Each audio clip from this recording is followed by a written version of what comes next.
যে আজ আমরা কেন আহলে বায়াতের কথা বলছি, যাতে করে আপনাদের লাভ হয়, আপনাদের ফায়দা হয়, আপনাদের উপকার হয়। আজ আমি যে দরবার শরীফ আপনার বাবা মেহেরুল্লাহ শাহ কাদরী রহমাতুল্লাহ আলাইহি এনার মসজিদ আমি পেশ ইমাম খতিব আজ 1 বছর হয়ে গেল এই কথাই বলবেন। আমাকে যে হাদিস সাহেব রেখেছেন বলেছেন মাওলানা সাহেব একটাই কথা আপনারা আমি অনুরোধ করছি, কোরআন এবং হাদিস থেকে কথা বলবেন, বাকি আমি বুঝেন। তাহলে আজ পর্যন্ত আমি যে হাদিস কথা বলে যাচ্ছি একটা কারো ক্ষমতা হলো না সেই হাদিস শরীফ গুলো এসে প্রমাণ করতে পারে। হ্যাঁ, তাহলে কেন বলছি? আপনাদের ঈমানের জন্য বলছি, আপনার জন্য বলছি, আপনাদের সত্য অনুধাবন করার জন্য বলছি। এটা আমার মুর্শিদ, আমার হুজুর 4 নম্বর দরবার শরীফ মেদিনীপুর এবং কলকাতা হুজুরের আদেশ যে আগে ঈমান তারপরে চাকরি। আমি চাকরি করব, লোকের মুখ থেকে কথা বলবো চলবে না। তো আজ যারা আপনাদের মানে মাইনে নিচ্ছে, আপনাদের খাচ্ছে, আপনাদের মিম্বারে উঠে আপনাদের বয়ান দিচ্ছে, নামাজ পড়াচ্ছে, দেখুন তারা ওরা ইয়েজিদি মুসলমান না হোসেন মুসলমান। এইটাই আপনারা পরীক্ষা করুন, এইটাই আপনারা জানুন। আজ হযরত ইমাম হোসেন আলী ইসলাম এর বাদ দিয়ে কোনো কিছু না।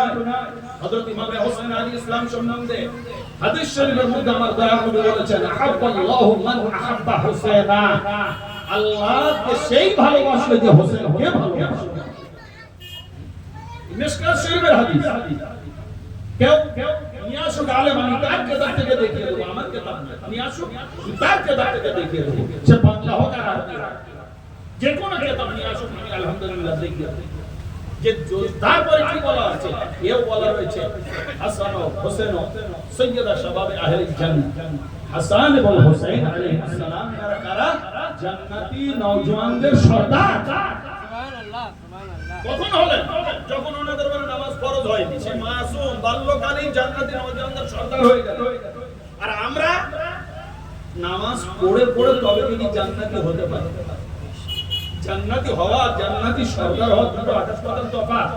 আপনার কি আজীবন নামাজ পড়ে কেউ সর্দার হতে পারবে? পারবেন না।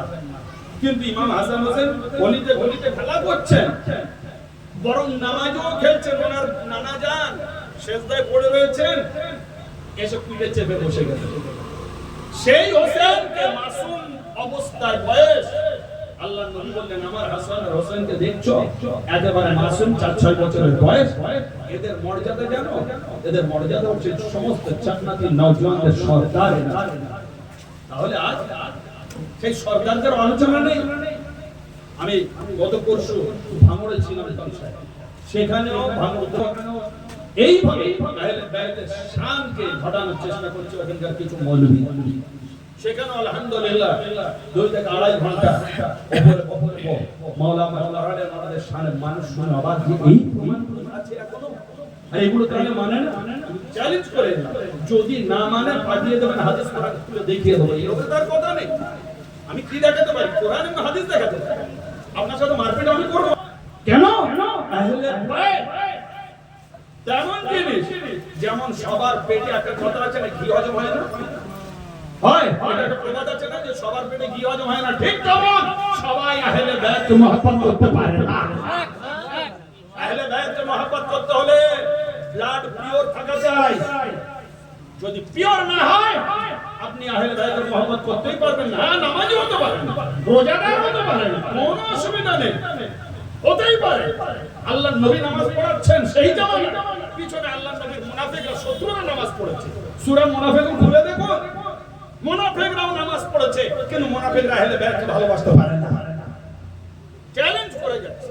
তা সুতরাং আপনারা এইবারে আলেমদের জিজ্ঞাসা করুন, ধরুন মসজিদে মসজিদে সব আলেম যাদের সাথে আপনাদের ওঠা বসা জিজ্ঞাসা করুন এই হাদিস শরীফগুলো আছে কিনা।